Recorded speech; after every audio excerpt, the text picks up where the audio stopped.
Hi, ഞാൻ doctor പ്രിയ, Q1 health കെയറിലെ homeopathic ഫിസിഷ്യനാണ്. ഇന്ന് നമ്മുടെ ക്ലിനിക്കിൽ പേഷ്യൻസ് ഒക്കെ വരുമ്പോൾ ചിലപ്പോൾ വയറുവേദനയായിട്ടോ അല്ലെങ്കിൽ മറ്റ് പല കംപ്ലയിൻസിന് വരുമ്പോൾ നമ്മൾ വയറിൻ്റെ സ്കാനിങ്ങിന് വിടാറുണ്ട്. അപ്പോൾ നമ്മൾ യാദൃശ്ചികമായി കാണുന്ന ഒരു ഫൈൻഡിംഗ് ആണ് ഫാറ്റി ലിവർ. 12-13 വയസ്സുള്ള കുട്ടികൾ തൊട്ട് ഏത് പ്രായക്കാരിലും ഇന്ന് ഫാറ്റി ലിവർ കാണുന്നുണ്ട്. നമ്മുടെ ഇടയിൽ ഒരു 10 പേരെ എടുത്തു കഴിഞ്ഞാൽ 3 പേരിലും ഫാറ്റി ലിവർ ഉള്ളതായിട്ടാണ് കണക്കുകൾ പറയുന്നത്. ഇത്രയും കോമൺ ആയി കാണുന്ന ഒരു ജീവിതശൈലി രോഗമായതുകൊണ്ട് തന്നെ ഇന്ന് നമുക്ക് ഫാറ്റി ലിവറിനെ കുറിച്ച് സംസാരിക്കാം. നമ്മുടെ ശരീരത്ത് വലതുവശത്ത് വയറിന് മുകളിൽ വാരിയെല്ലുകളുടെ താഴെ സ്ഥിതി ചെയ്യുന്ന ഒരു ഓർഗനാണ് കരൾ. നമ്മുടെ ശരീരത്തിലെ ഏറ്റവും വലിയ ഗ്രന്ഥിയാണ്. ഒരു ആരോഗ്യമുള്ളൊരു മനുഷ്യൻ്റെ ശരീരഭാരത്തിൻ്റെ 2% കരളിൻ്റെ തൂക്കമായിട്ടാണ് കണക്കാക്കപ്പെടുന്നത്. നമ്മുടെ ശരീരത്തിൽ ഭക്ഷണത്തെ ദഹിപ്പിക്കാനായിട്ടുള്ള പിത്തരസം ഉൽപ്പാദിപ്പിക്കുന്നത് കരളിലാണ്. അതുപോലെ തന്നെ നമ്മുടെ ശരീരത്തിലുള്ള വൈറ്റമിനെ സ്റ്റോർ ചെയ്യുന്നതും അതുപോലെ നമ്മുടെ ശരീരത്തിൽ ഉണ്ടാകുന്ന ടോക്സിൻസിനെയൊക്കെ മെറ്റബോളൈസ് ചെയ്ത് മാലിന്യങ്ങളെ പുറന്തള്ളുന്നതും ലിവറിൻ്റെ ഫങ്ഷൻസ് മൂലമാണ്. അതുപോലെ നമ്മുടെ ശരീരത്തിൽ കൊളസ്ട്രോൾ ഉൽപ്പാദിപ്പിക്കുന്നതും ലിവറിൻ്റെ സഹായത്തോടെയാണ്.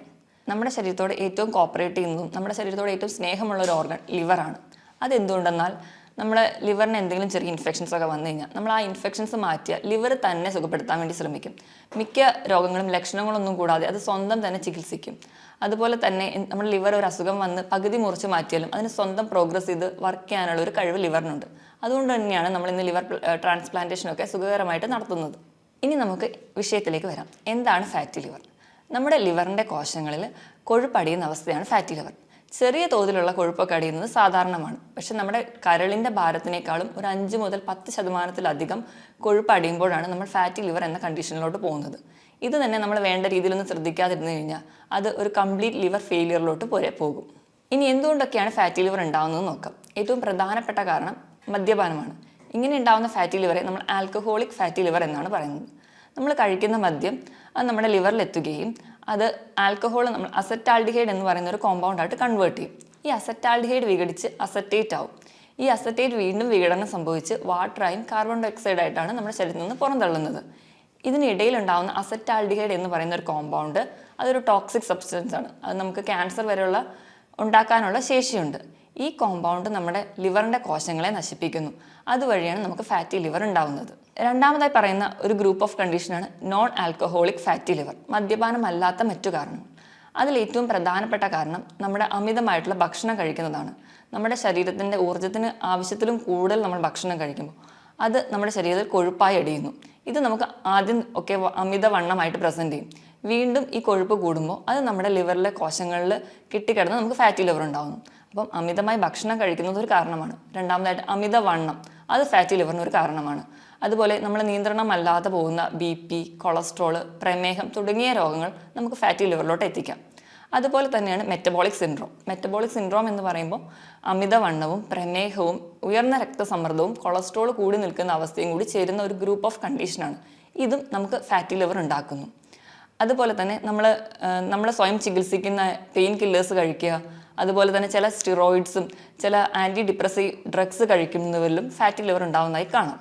ഇതിനോടൊപ്പം തന്നെ irritable bowel disease, ulcerative colitis പോലെയുള്ള രോഗങ്ങളും ഫാറ്റി ലിവർ ഉണ്ടാക്കുന്നു.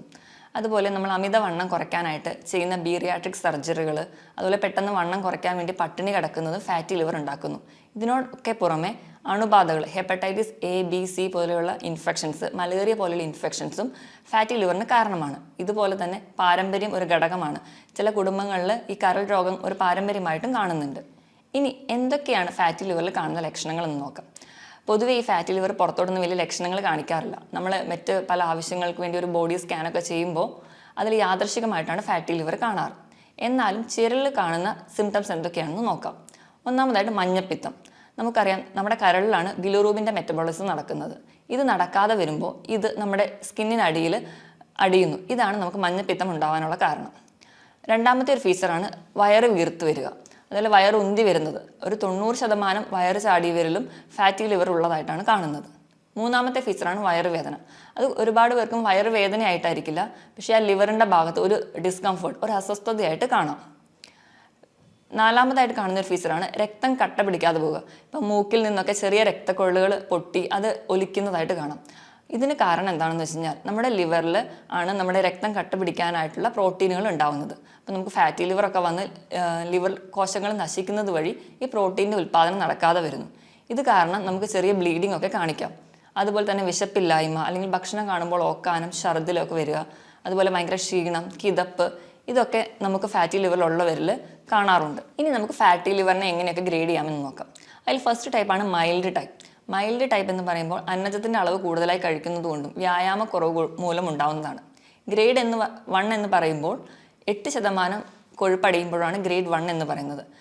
12% കരളിലും കൊഴുപ്പടിഞ്ഞിട്ടുണ്ടെങ്കിൽ അതിന് ഗ്രേഡ് 2 എന്നും 15% അടിഞ്ഞിട്ടുണ്ടെങ്കിൽ അതിന് ഗ്രേഡ് 3 എന്നും തരംതിരിച്ചിട്ടുണ്ട്. ഇത് കഴിഞ്ഞു പോകുന്ന സ്റ്റേജാണ് ലിവർ സിറോസിസും അതുപോലെ തന്നെ ലിവർ ഫെയിലിയറിലോട്ട് എത്തുന്നത്. ഇനി നമുക്ക് എങ്ങനെയാണ് ഒരു ഫാറ്റി ലിവർ പ്രോഗ്രസ് ചെയ്യുന്നതെന്ന് നോക്കാം. നമ്മൾ അമിതമായി ഭക്ഷണം കഴിക്കുമ്പോൾ, വിശപ്പ് അറിയാതെ തന്നെ ഭക്ഷണം കഴിക്കുമ്പോൾ കൊഴുപ്പിൻ്റെ അളവ് കൂടും.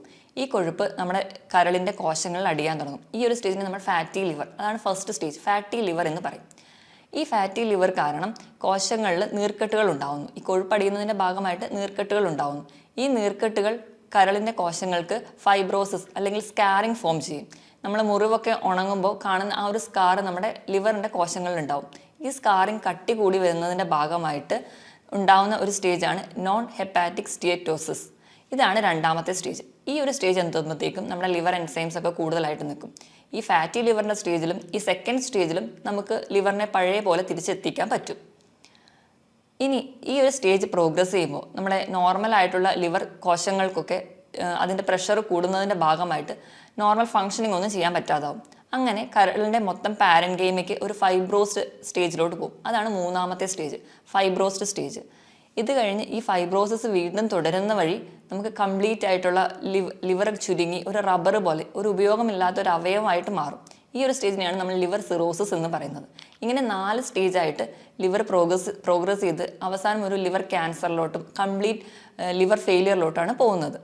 ആദ്യത്തെ 2 സ്റ്റേജ് നമുക്ക് റിവേഴ്സിബിൾ ആണ്. അതായത് നമുക്ക് ചികിത്സിച്ചാൽ അല്ലെങ്കിൽ നേരത്തെ അറിഞ്ഞു കഴിഞ്ഞാൽ ഒരു പരിധി വരെ നമുക്ക് അതിൻ്റെ ഫംഗ്ഷനൊക്കെ നോർമലാക്കി കൊണ്ടുവരാൻ പറ്റും. പക്ഷേ അവസാനത്തെ 2 സ്റ്റേജിലാണ് നമ്മൾ അറിയുന്നതെങ്കിൽ അപ്പോഴത്തേക്കും നമുക്കത് കംപ്ലീറ്റ് ആയിട്ട് തിരിച്ചു കൊണ്ടുവരാൻ പറ്റില്ല. ഈ ഒരു സ്റ്റേജൊക്കെ എത്തുമ്പോഴത്തേക്കും പലർക്കും സ്കിന്നിൽ തന്നെ ഒരു കാരണമൊന്നും കൂടാതെ ചൊറിച്ചിലുണ്ടാവുന്നു, പാദങ്ങളിൽ നീര്, ഉറക്കമില്ലായ്മ, വിശപ്പില്ലായ്മ, അതുപോലെ വയറൊക്കെ വല്ലാണ്ട് വെള്ളം കെട്ടി വീർത്തിരിക്കുന്ന ഒരു സ്റ്റേജിലോട്ടൊക്കെ എത്തിയിട്ടുണ്ടാവും. ഇനി ഇങ്ങനെ ലിവർ കംപ്ലയിൻറ്റ്സ് ഒക്കെ കാണുന്നവരിൽ കോമൺ ആയിട്ട് കാണുന്ന വേറൊരു കംപ്ലയിൻ്റ് ആണ് പിത്തസഞ്ചിയിൽ കല്ല്, അതുപോലെ പിത്തസഞ്ചിയിലൊക്കെ പോളിപ്പ് ഫോം ചെയ്യുന്നത്. അപ്പം നമ്മൾ മെയിൻലി ആ ഒരു കല്ല് സർജറി വഴി റിമൂവ് ചെയ്യും, അല്ലെങ്കിൽ പോളിപ്പ് റിമൂവ് ചെയ്യും. പക്ഷേ ഇവിടുത്തെ ഒരു ബേസിക് കോസ് എന്ന് പറഞ്ഞിട്ടുണ്ടെങ്കിൽ ലിവറിൽ പ്രശ്നം ഉണ്ടാവും. അപ്പോൾ ഇങ്ങനെയൊക്കെ ഉള്ള രോഗികൾ ആദ്യം അവർക്ക് ഫാറ്റി ലിവർ ഉണ്ടോ അല്ലെങ്കിൽ ലിവർ കംപ്ലയിൻറ്റ്സ് ഒക്കെ ഉണ്ടെങ്കിൽ അതിനെ വേണം കൺട്രോൾ ചെയ്യാൻ. അതിന് വേണ്ടിയിട്ട് വേണം നമ്മുടെ ഡയറ്റും അല്ലെങ്കിൽ നമ്മുടെ എക്സസൈസൊക്കെ ചാർട്ട് ചെയ്യാൻ. ഇനി നമുക്ക് എങ്ങനെയൊക്കെ ഫാറ്റി ലിവർ കണ്ടുപിടിക്കാം എന്നറിയാം. നമ്മൾ പറഞ്ഞ പോലെ നേരത്തെ യാദൃശികമായിട്ടാണ് കാണുന്നത്. അപ്പോൾ ഇങ്ങനത്തെ വയറൊക്കെ വീർത്ത് വരുന്നവരാണെങ്കിലും അല്ലെങ്കിൽ എന്തെങ്കിലും പാരമ്പര്യമായിട്ടുള്ളവർക്കും അല്ലെങ്കിൽ മദ്യപാനികളൊക്കെ ഇടയ്ക്കിടയ്ക്ക് വയറിൻ്റെ സ്കാൻ ചെയ്ത് നോക്കുന്നത് നല്ലതാണ്. വയറിൻ്റെ സ്കാൻ ചെയ്യുമ്പോൾ ആ ലിവറിൻ്റെ സൈസ് കൂടി നിൽക്കുന്നതായിട്ട് കാണാം.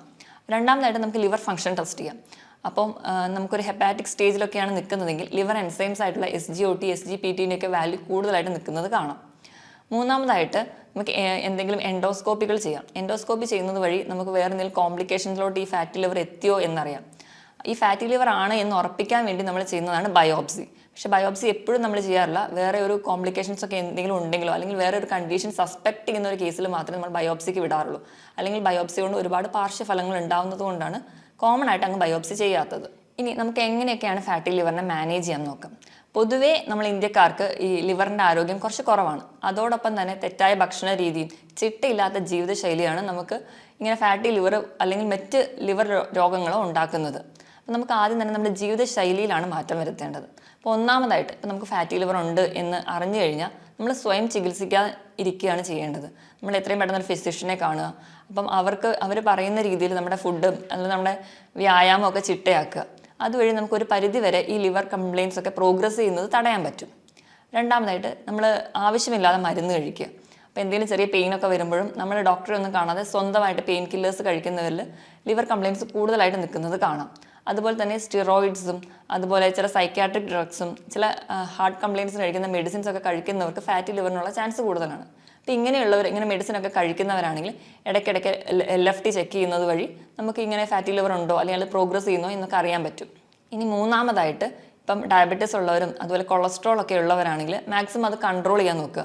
സ്വയം ചികിത്സിക്കാതെ തന്നെ നമുക്ക് വേണ്ട രീതിയിൽ കറക്റ്റായിട്ട് മെഡിസിൻ ഫോളോ ചെയ്യുക. അത് കൺട്രോൾ ചെയ്യുന്നത് വഴി നമുക്ക് ഇൻസുലിൻ റെസിസ്റ്റൻസ് ഒക്കെ കൺട്രോൾ ചെയ്യാൻ പറ്റും. അങ്ങനെ ഇൻസുലിൻ റെസിസ്റ്റൻസ് കൺട്രോൾ ചെയ്യുന്നതുകൊണ്ട് തന്നെ നമ്മുടെ ഗ്ലൂക്കോസിൻ്റെയും കൊളസ്ട്രോളിൻ്റെയും ഒക്കെ മെറ്റബോളിസം പ്രോപ്പറായിട്ട് നടക്കും. അതുവഴി നമുക്ക് ഫാറ്റി ലിവറിനെ പ്രിവെൻറ്റ് ചെയ്യാൻ പറ്റും. ഇനി അടുത്തതായിട്ട് ഇപ്പം ഇറിറ്റബിൾ ബവൽ ഡിസീസ് അതൊക്കെ ഉള്ളവരാണെങ്കിൽ നമ്മൾ നേരത്തെ തിരിച്ചറിയുകയാണെങ്കിൽ അതിന് വേണ്ട ചികിത്സ നേടുക. അതുവഴി നമുക്ക് ആ ഒരു കോംപ്ലിക്കേഷൻ മൂലമുണ്ടാകുന്ന ഫാറ്റി ലിവറിനെ തടയാൻ പറ്റും. മദ്യപാനം, പുകവലി പോലെയുള്ള ദുശ്ശീലങ്ങളുള്ളവരാണെങ്കിൽ അത് ആദ്യം നിർത്തുക. അപ്പോൾ മദ്യപിക്കുന്നവരിലാണെങ്കിൽ അസറ്റാൽഡിഹൈഡ് എന്ന് പറയുന്നൊരു കോമ്പൗണ്ട് ഉണ്ടാകുന്നതെന്ന് നമ്മൾ പറഞ്ഞല്ലോ, അത് നമ്മുടെ ലിവർ സെൽസിനെ പിന്നെയും നശിപ്പിക്കും. അത് നമുക്ക് നമ്മുടെ കണ്ടീഷൻസ് വേഴ്സൺ ചെയ്യുകയുള്ളൂ. അതുകൊണ്ട് മദ്യപാനം ആദ്യമേ നിർത്തുക. ഇനി പുകവലി, അത് നമ്മൾ ഡയറക്റ്റായിട്ട് പുകവലിക്കുന്നില്ലെങ്കിലും അത് ശ്വസിക്കുന്നത് വഴിയും നമുക്ക് ഈ കണ്ടീഷൻ ഫാറ്റി ലിവറൊക്കെ ഉള്ളവർക്കാണെങ്കിൽ അത് കൂടുതൽ വേഴ്സൺ ചെയ്യുന്നതായി കാണാം. അതുപോലെ ഈ പുകവലിക്കുന്നവരിൽ കൂടുതലായിട്ട് ക്യാൻസർ രോഗങ്ങൾ കൂടുതലായി കാണുന്നുണ്ട്. അതുകൊണ്ട് അത് എത്രയും പെട്ടെന്ന് നിർത്തുന്നതാണ് നല്ലത്. ഇതിനോടൊപ്പം തന്നെ ഫാറ്റി ലിവറിന് വലിയൊരു കാരണമാണ് അമിതവണ്ണം. അപ്പോൾ അങ്ങനെയുള്ളവരാണെങ്കിൽ വെയിറ്റ് കുറയ്ക്കാൻ ശ്രദ്ധിക്കുക. അതിനുവേണ്ടി ഉടനെ ബീരിയാട്രിക് സർജറിയോ അല്ലെങ്കിൽ പെട്ടെന്ന് പട്ടിണി കിടന്ന് വെയിറ്റ് കുറയ്ക്കുന്നത് ചെയ്യാതെ ഒരു 6 മുതൽ 10 മാസം കൊണ്ട് നമ്മുടെ ശരീരത്തിൻ്റെ വെയിറ്റ് ഒരു മാസം ഒരു 2 കിലോ വെച്ച് കുറയുന്ന രീതിയിൽ ചെറിയ തോതിൽ വെയിറ്റ് കുറയ്ക്കാൻ വേണ്ടി ശ്രദ്ധിക്കുക. അതിനുവേണ്ടി കൃത്യമായിട്ട് വ്യായാമം ചെയ്യുക.